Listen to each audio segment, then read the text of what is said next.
Hello people and welcome back to my YouTube channel. Welcome if you're new here, I'm Nikki and I love music. So guys, this is a very special day for me because ever since I've been back, I have been trying to record stuff a bit ahead of time so that I can have enough videos to schedule stuff just in case I don't have enough time to edit or whatnot. But the thing is, I have always wanted to do deep dives into different albums, different songs, and obviously I wanted to start with Taylor's, but the problem is I think I still need more time with the showgirl. I know this album has been out for I think 8 months at this time, but guys, I need more time with it. Even when I thought about ranking and everything, I think I need to take my sweet time with it. But there is this album that I love, and that is called The Tortured Poets Department. And honestly, in the past, I want to say year and a half, I have been listening to TTPD religiously. Now, if you know anything about me, you know that I'm an Evermore girl. And I'm so sorry. I'm so sorry to me, to you, to us, to Swifties, to the world. But I think, if I'm being totally honest with you guys, I think we're gonna have to dethrone Evermore because objectively, TTPD is a better written album. And it pains me to say this. It breaks me to say this, but Evermore will always hold a special place in my heart. But when it comes to my favorite Taylor album, unfortunately, I think, if I'm being totally honest with myself, I have to dethrone it and I have to put TTPD on top. With that being said, TTPD gives me a lot of joy, and I think I have a lot to say about it, you guys. The more I listen to it, the more I'm oh God, I missed this point, or this connects to that thing, or I don't know, it just makes sense to me and I love it more every time I listen to it. So that's why we're here today. I'm starting this new series called Deep Dives, and for my first deep dive, there's no better place to start than the Tortured Poets Department. And obviously we're gonna start with Fortnight. Now the thing about Fortnight is, ever since it dropped, people didn't have the most positive reactions to it. Now, the thing about Fortnight is that it is extremely listenable. I think except for that, there is a lot going on in this song that people tend to miss. And I think how I hear it and the way I picture it in my brain, it's sort of perhaps leads us into a new direction to look at this album overall and to look at Fortnight in another lens. So that's why we're here today, and I don't know how long this video is gonna be. I believe it's gonna be one of those very long videos, so bear with me, get yourself a cup of tea. I already brought mine over here. Now, before we start, I just want to point out that, as you know, my entire channel revolves around song reviewing and listening to albums and everything, and this kind of content cannot be monetized. Now, in order for me to sort of continue this channel and continue making the videos that I love, I have a Patreon where I upload the uncut, unedited versions of all the videos you see on YouTube, and I do a lot of new Swiftie content over there as well. I'm doing the Eras Tour documentary, I'm doing the surprise songs, 3 Fathomings. A lot of Patreon exclusive content is already uploaded there, and I'm working on so much more. So if you're interested in that, or if you want to support my channel in any ways, the link is down in the description below. Now, without further ado, let's jump into the video. I think before we start this deep dive, we need to mention 2 things. The first thing I want to talk to you guys about is that a lot of Taylor's lore is sort of woven into who the songs are about. And when TTPD dropped, I was at work, I couldn't check my phone, and later on that day, I had friends who were coming over to my place and we were gonna watch the album all together and we're gonna listen to every track. So when that happens, the entire world kind of listens to that album and you don't. So I was avoiding Instagram, I was avoiding TikTok. I did go on Twitter, but I would skip when I see Taylor related tweets. But there was this one tweet that really stuck with me, and that was something on the lines of not taking every Taylor song to the paternity test. And I think that is a very interesting concept. And it was very new to me to look at it from that perspective. Now, I understand that like ever since the early stages of her career, she sort of like encouraged this. And I understand that when you know the lore behind everything, it makes a lot more sense. But also, I think personally, I hope to do it less and less. Now, this doesn't mean that I'm not gonna mention any of like the people who are perhaps involved with the songs, because that is a part of the breakdown. But I will try to do my best to not get very personal or detailed with people who might have had inspired the songs. I will try my best on that. And the second thing is, when TTPD dropped, there were two things that came with the album. The first one was the Stevie Nicks poem that I think I'm gonna skip over in this video. At some point, I will read it together with you guys on my Patreon, but for today, the thing I want to talk about is the poem that we get at the end by Taylor. Now, this is titled In Summation, and because it was in summation, when I was listening to the album personally, I heard the entire album and then I read this and I was like, I wish I had read this at the beginning because it would have been very, very helpful. Again, this is a very long text, so I don't think we have time to like, get into the details of everything here. So this will be also another Patreon video. But I want to read it before we start because I think this really sets the plan for how the album will go. And it is a very good, I believe, debriefing of everything that's gonna come. So I'm gonna start with reading this. In summation.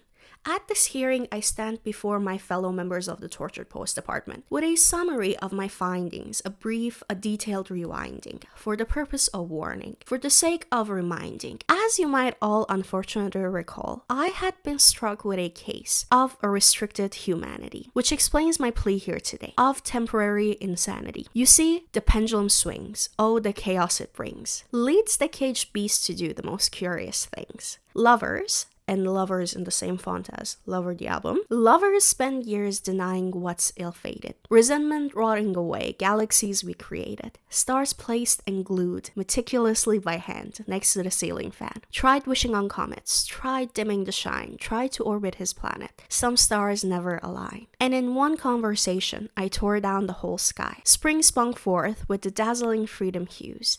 Then a crash from the skylight. Bursting through, something old, something hollow, who told me he could be brand new. And so I was out of the oven and into the microwave, out of the slammer into the tidal wave. How gallant to save the Empress from her gilded tower, swinging a sword he could barely lift. But loneliness struck at the fateful hour, low-hanging fruit on his wine-stained lips. He never even scratched the surface of me. None of them did. In summation, it was not a love affair. I screamed while banging my fist to my coffee ring table. It was a mutual manic phase. It was self-harm. A smear creeps onto this poet's face. Because it's the worst men I ride the best. And so, I enter into evidence. My tarnished coat of arms, my muses acquired like bruises, my talismans and charms, the tick tick tick of love bombs, my veins of pitch black ink. All's fair in love and poetry, sincerely, the chairman of the Tortured Poets Department. So when I tell you guys that after I read this, my entire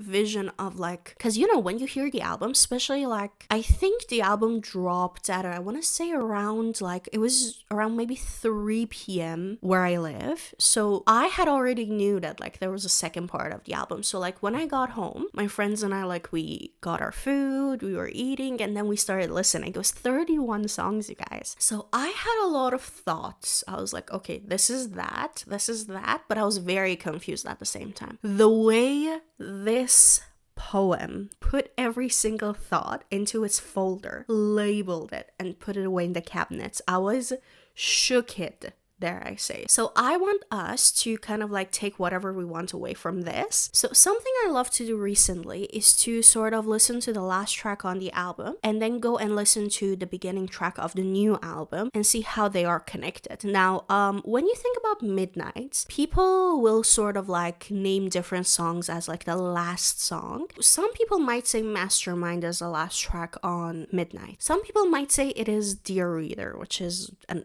amazing track, but let's not get away from the topic. Some people think of Hits Different as the last track we got in the Midnights era, which, if you think of that and put You're Losing Me Away, it connects beautifully beautifully. One of the last lyrics we get on the song hits different, which if I'm not mistaken is the bridge, says, I heard your key turn in the door down the hallway. Is that your key in the door? Is it okay? Is it you? Or have they come to take me away? Now this is important because it sort of leads directly into the first lyrics that we're getting on Fortnight. And as you guys know, Fortnight is one of the 2 songs on TTPD that have featurings on them. The other one is Florida featuring Florence and the Machine. Fortnight is the song that has Post Malone on it as this feature. And in my opinion, it is the most listenable song on the album, meaning that if you listen to it 200 times every day, you won't get sick of it. But in contrast, if you listen to a song like I Can Fix Him, No Really I Can't, that is a heavy song. So like, I think for me personally, maybe I can listen to it like 5-6 times in a row, but something like Fortnight, it is extremely easy on the ears, and I can totally understand why it was the first single. This song also has a music video that we will be watching together on Patreon, but this song is 3 minutes and 49 seconds long. Let's get into it. I was supposed to be sent away, but they forgot to come and get me.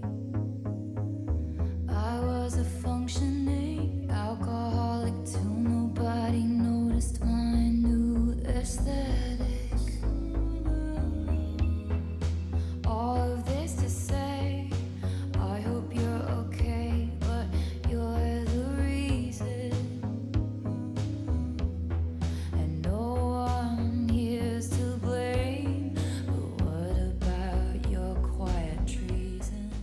Okay, so first of all, I just want to point out that I love her low registers. I love how deep she sounds. I love how it sort of sounds like there is this sadness in her voice that you cannot just put away. And I think it plays a very important role into the song later on. But we start with the lyrics. I was supposed to be sent away, but they forgot to come and get me. So this sort of leads exactly back to Hits Different. Have they come to take me away? I think in the time that she was writing this song, or maybe this album entirely, even before, ever since Midnight, I think she was not doing very well. From what I can understand, this thing that has happened to her has been so difficult and has been so harsh on her. I see Midnight as everything is falling apart, and I'm just gonna sit back and I'm just gonna go through the entirety of my life and sort of see where I'm wrong, where I can fix this relationship, where the fault lays on me, what behaviors have I had in different relationships into my past that have caused me to become this person, to not be good enough for my current partner. And when we look into the timeline, a lot of people have different theories, but my main theory and how I perceive this song is that this song was written very, very close to Midnight's era. Now, I know the timeline is very messed up, because like for me, I thought, okay, You're Losing Me was written after Midnight's era, but like when we got Jack's Instagram story, like everything sort of went into this bubble. And when it comes to Fortnight in the documentary,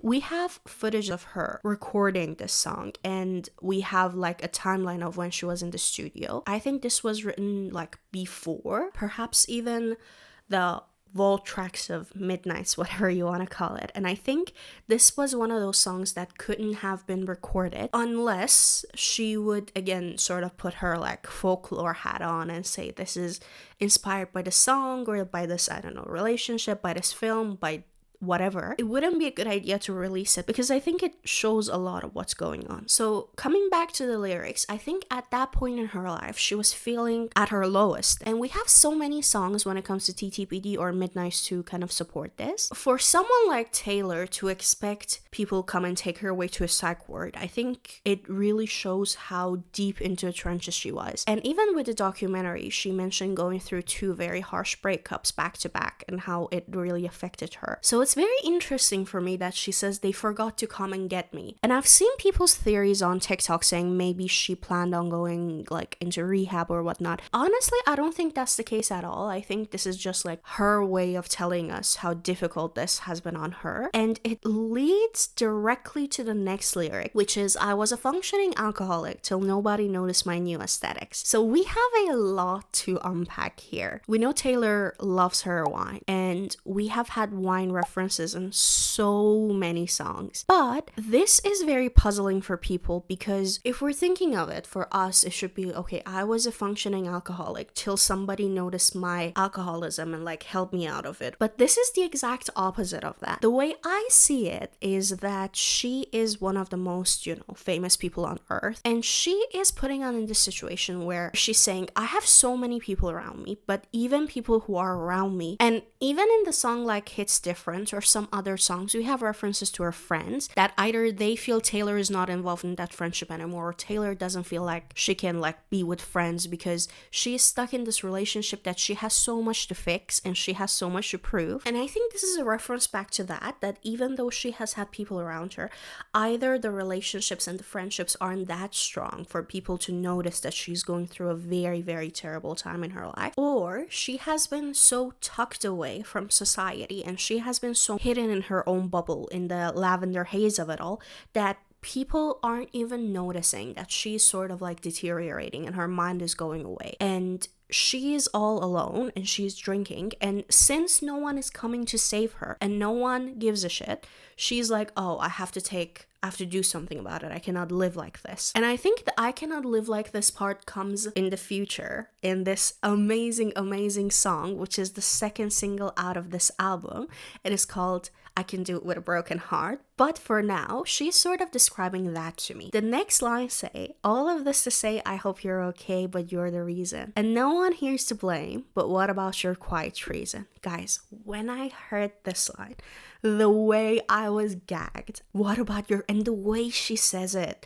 And something I love about this song is that it is very connected to me. I love you is ruining my life, and your wife waters flowers, my husband is cheating. Those are the only part that is sort of like disconnects. But except for that, it is gliding on, and like that is one of the points that makes the song really charming to me. So I hope you're okay is in quotations. Now the way I see this is in folklore era we had songs that now we know are about Maddie, with the cardigan of it all, with the Betty of it all, and even into Midnights we have Question, we have Maroon, so many songs that now looking back, some would even argue Snow on the Beach, which is a very interesting argument. But in my head, the way these lyrics make sense is that she was not doing the best, and for some reason that we will get into in the next lyrics, they were in each other's circles and they were bumping into each other, and he was seeing that she is not doing the best, so he's like, oh, I hope you're okay, but she's like, you're the reason behind why I feel so terrible. And to others, to people who are around us, they're like, no one's here to blame, like this is nobody's fault if I like open the situation in front of them. Like if they look at the timelines, if they look at like the evidence of it all, it's no one's fault.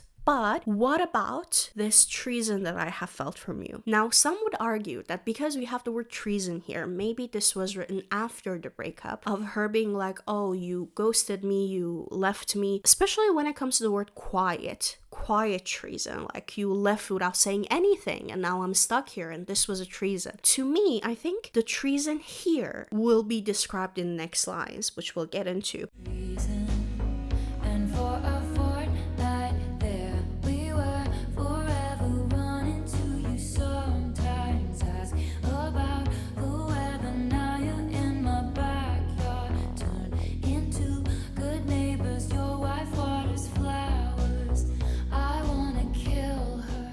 Beautiful, beautiful, beautiful chorus. This chorus is incredible to me because it feels so airy and it feels so soft and it kind of like glides on that you don't even notice it. And it is so catchy. Like I remember when the album dropped, Fortnight was one of those songs that was like stuck in my brain, sort of like Elizabeth Taylor. Now lyric wise, it starts with this: and for a fortnight there we were forever, run into you sometimes, ask about the weather. Now you're in my backyard, turn into good neighbors. Your wife waters flowers, I want to kill her. Guys, I have so much to unpack here. So let's start with the first line. For the fortnight there we were forever. To me, necessarily the fortnight here doesn't have to mean like 2 weeks. I think it is referring to a short time. For the short time that we were together, we felt like we're forever. This is perfect. This is whatever we wanted. This to me is giving that time in the 1989 era that they were whether it's dating, whether it was like, I don't know, something physical, whatever it was back then. I think she's referring to that, and she's like, I remember it like back then when we were together, when we were in each other's orbits, it felt like forever. It felt like the best thing I've ever had. And dare I say, before you painted my nights a color I've searched for since. And then she continues with this: run into you sometimes, ask about the weather. I'm gonna read the next one as well because I think they're connected. Now you're in my backyard, turned into good neighbors. So from what we know, back then, Jack Antonoff was working on 1975's new album. And the way I picture it is that they were closer than ever, whether this was through Jack, whether this was in a personal studio, whether this was like, I don't know, a public studio, whether the rooms were closer or they would bump into each other. I believe this was written in a period where they were seeing each other very, very often. And that turned into good neighbors, to me, refers to them being close by because of music. I have seen some people sort of translate this into the neighbors and backyard of it all to be the music industry, which also would make a lot of sense. But I think it was more specific than that. I think there was a physical, like locational, even if that's a word, connection that they were bumping into each other. And she's like, now it kind of feels like you're my neighbor and I see you every day. I run into you and I ask you, or we talk about the weather. Now, if you think about small talk, the first thing that comes to your mind is the weather. So to me, this line is saying, back then, in that fortnight, we were so connected that you sort of like felt like my soulmate. You felt like forever to me. But now, a lot of time has gone by. This connection is not there anymore. This relationship is not what it was anymore. Now I see you every day, or I see you quite often, and we bump into each other. And the only thing we have left out of that beautiful relationship is just the small talk. And then it leads into your wife waters flowers, I want to kill her. So I have a theory, and my theory is that it would have caused a lot of chaos if she straight up came out and said, my boyfriend is cheating, I want to kill him, your girlfriend waters flowers, like, you know. And we know with the voice notes when it came to writing Fortnight, she mentioned that Fortnight is in this like perfect Americana town where everything on the surface is beautiful. You've got this white picket fence, you have this family, you have your job, you have your car, everything's perfect. But underneath that, a lot is going on and it's not what it seems like. And I don't know, sort of like when I heard her saying that, it was giving the Truman Show. So to me, it's giving like very plastic, robotic life. But to connect it with that, I think she sort of wrote down their relationship into that life, into that movie. And that would make perfect sense for her in that case to say, your wife was doing this, my husband was doing that. So yeah, the way I read this line is that I see your girlfriend and she is doing very mundane tasks and I feel like I hate her. I cannot help myself but to feel some resentment towards her. All my mornings are Mondays stuck in an endless February. I took the miracle move on drug. The effects were temporary. And I love you. It's ruining my life. The Post Malone of it all. I touched you for only a fortnight. But I touched you.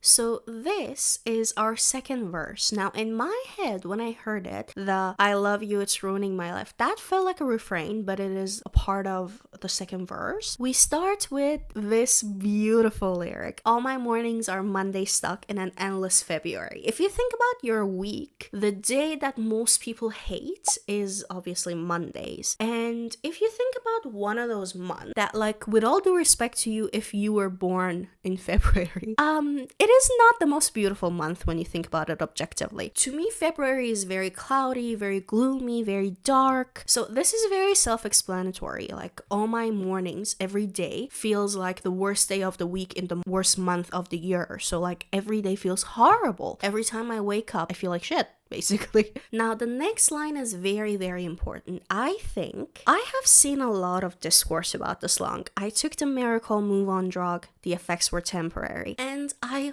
love this song. I love this song. I love the way she says I took.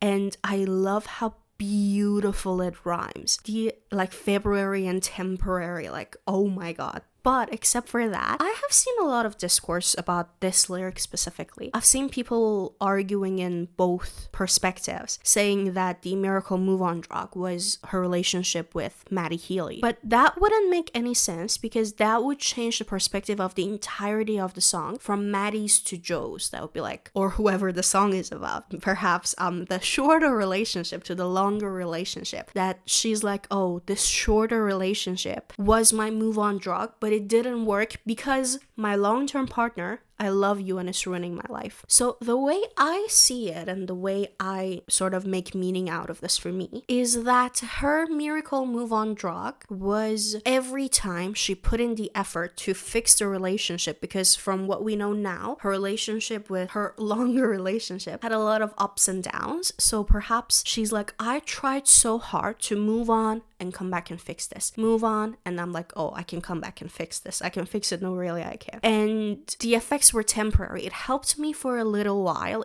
It helps our relationship go back, but this isn't working. And the more I stay in this, the more I realize the next lyric, I love you, it's ruining my life. If I want to dedicate one word to the miracle move on drug, I think it either has to be her attempt on getting back with her long-term partner and fixing the relationship, or in general, the Midnight's album. Her sort of like going back and saying, oh, this person is important to me. So I will go and basically look into every time in my life that I was the problem and see how that affected my relationship with this person, because there's no world where this person could be wrong. I'm the problem. So I need to fix it for the sake of both of us. Something like that. So that is the miracle move on drug to me, but the effects were temporary. And I love you, it's ruining my life. When we got the I believe it was the Spotify thing, this was one of the lyrics that was on display, and when I saw it, this was so important to me. I think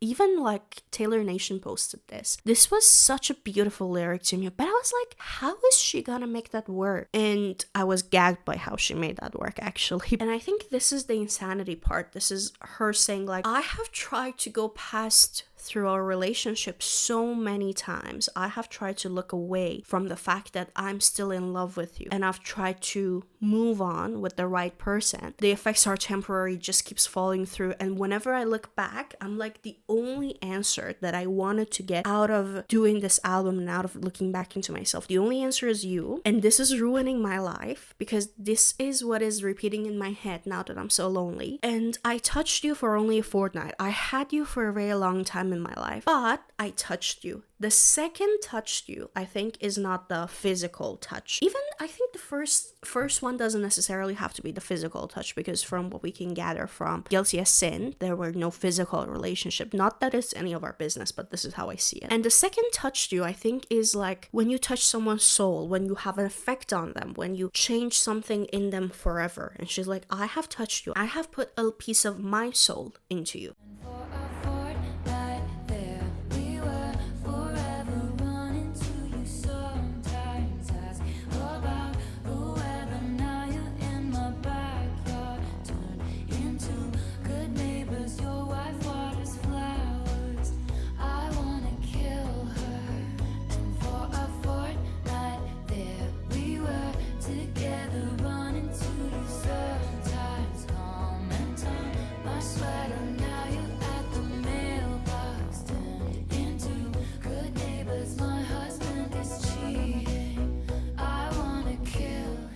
So this part that we just heard is the chorus. Now the chorus feels a little bit different this time. This is called an add-on chorus, where you add a bunch of new lines into it, but the majority of it, the first part at least, is the same. And she starts with this: and for a fortnight there we were forever. run into you sometimes, ask about the weather. Now you're in my backyard, turned into good neighbors, your wife waters flowers, I want to kill her. So this is the same chorus that we had in the same part, but then she changes it slightly. She says, and for a fortnight there, we were together. Again, for that short time in the beginning of our relationship, we were together, we were in love. This relationship, whatever it was ours. Run into you sometimes, comment on my sweater. So this is, again, giving the same perspective as the first part. To me, this is giving, now that we're neighbors, now that we're in each other's circles, now that I'm randomly bumping into you. And I even remember there were some talks of Maddie Healy mentioning that they recorded a version of one of her songs for Midnights and it didn't like go to publishing.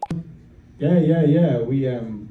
We actually worked a bit on that, but then the version of it never came out. I think that was probably like a remix of Anti-Hero, but there was this video on TikTok of this girl having the misprint 1989 feature on Slot, and I don't know how real it was, but if we consider that that was the reality, it sort of gives us more context of like them being really involved because of their works together for like a certain period of time, and when they run into each other, they're just doing like random small talk, like you ask me about the weather, like you comment on my sweater, you're like, oh, that's a nice sweater you're wearing. And then it glides beautifully into my husband is cheating, I want to kill him. So we know from what we have gathered so far from So Long London and everything of it all, that there was some sort of implication to infidelity. We get the lyrics, I founded the club she's heard great things about. And even in, dare I say, my favorite song on this album, Fresh Out the Slammer, we have He Was With Her in Dreams. So I think there was some sort of infidelity going on. It doesn't have to be necessarily like physical or like, I don't know, like full on cheating. I think she knew that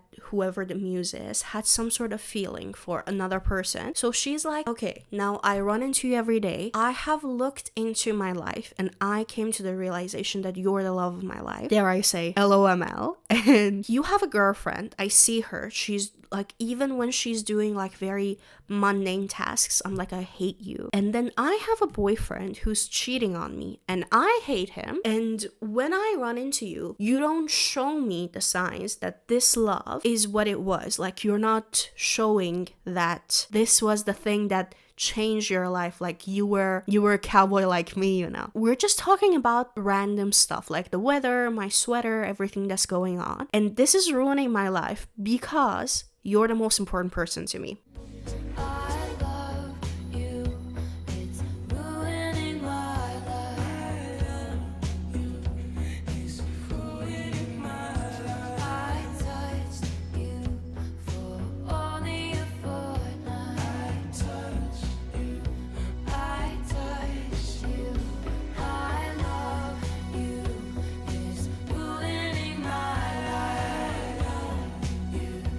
It's ruining my life. I touched you for only a fortnight. I touched you. It pained me to pause it there because it glides beautifully into the outro. But the thing we have here is the bridge is very textbook bridge. So something that Taylor's songwriting is famous for is how incredible her bridges are. But this is a very simple bridge, and I think there's a reason for it. So usually the bridge has to be the part, if we're getting technical, that holds the most significant part of the song, and it has to go up and sort of like, you know, the last high point of the song before it sort of like fades, or like, you know, the last high before the last low. So when I see this, I think I Love You Is Ruining My Life. This is the thesis of the song, and it was so important that she dedicated the entire bridge to it to sort of like get our attention and say, oh, this is important. And I love how the vocals are layered. It sounds beautiful. Like Jack Antonoff, I don't know how he did it, but he's incredible with layering. And the vocals together, like even Post Malone's vocals separately, but even the parts that they're singing together, it sounds delicious. It sounds beautiful. It sounds incredible, you guys. So she says, I love you, it's ruining my life. I touch you for only a fortnight. And it repeats. And the part that peaks is, I touched you. So to me, this part is giving again how important she felt. Like, you have touched me, you have changed something in my life forever, you have put a piece of your soul into me that ever since then I have searched for it and I wasn't able to find it. And this is how I feel about you. And I'm not getting that from you. I'm not visibly seeing that this has had the same effect on you. But I know deep inside that I have changed who you are forever. I know that you're a cowboy like me. I know that this is cosmic love, or whatever you want to call it. So again, something I really, really would love to emphasize is that this bridge, like, it sounds beautiful, and the production on this song, like the melody of it all, even to put production aside, like the melody, dare I say, hits different. And I think all of this and how the vocals are sort of like a little bit put back, it's not very front, all of this lead together to make this song incredibly listenable. And perhaps that is the reason that this was the single.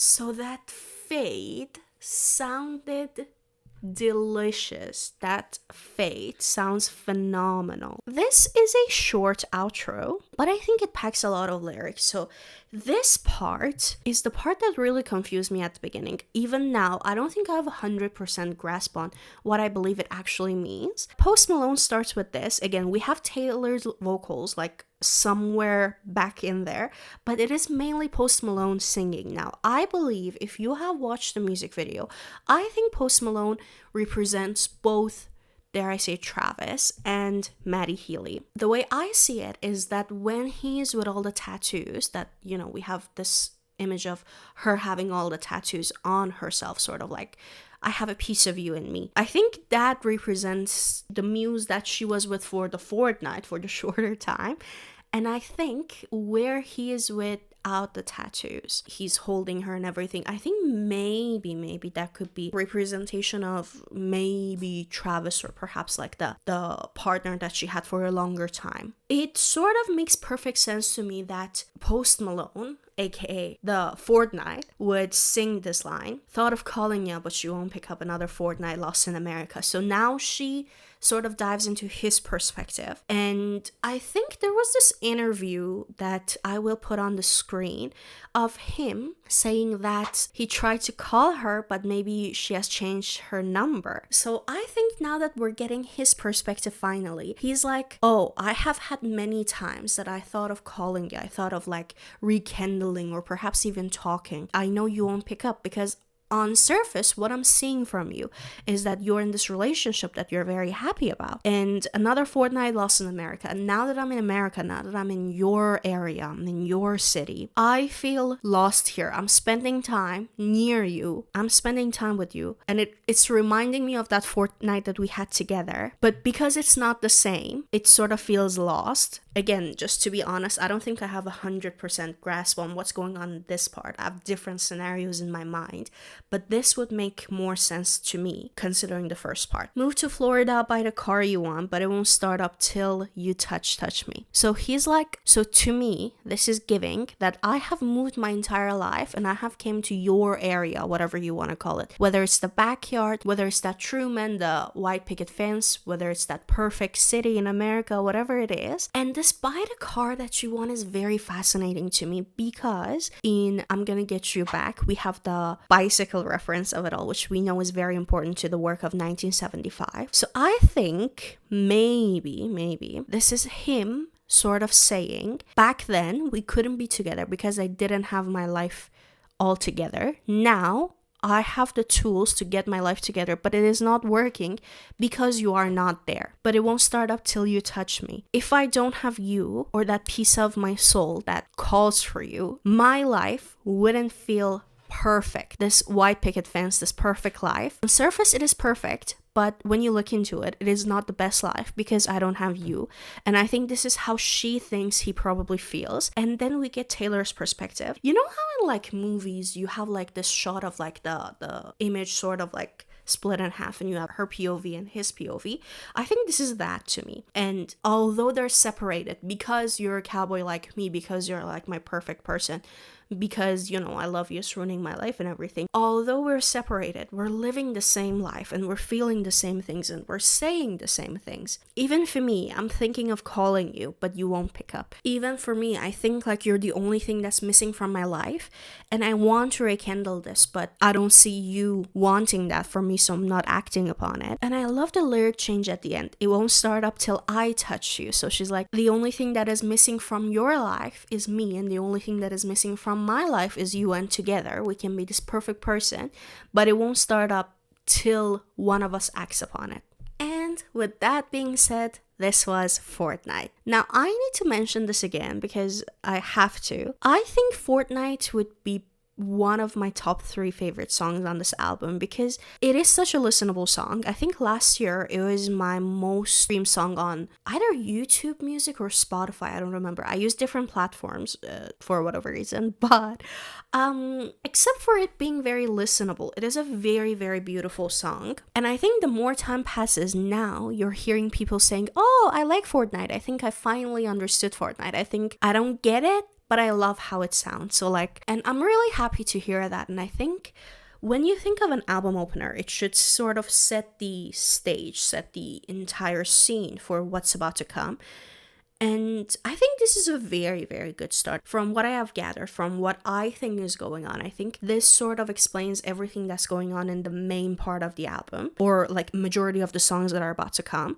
And you need to keep in mind, you guys, now we know the majority of the songs are about this Fortnite relationship, but back then we had no idea. We thought, okay, now that she's getting off of her like 6-year very long relationship, every single song is about him. So like this was sort of like, I think, a great opener to sort of not spill everything out, but give us some image, especially with the Fortnight of it all, with that emphasis on that short period to tell us, oh, maybe the main muse of this album is not who we think it is. And the melody on this one is incredible, you guys. And I am very curious to see how you feel about this song, how you sort of like look into different songs, especially when it comes to Fortnite. And if you agree with how I see it, or if you completely disagree and have another perspective, I would love to read this.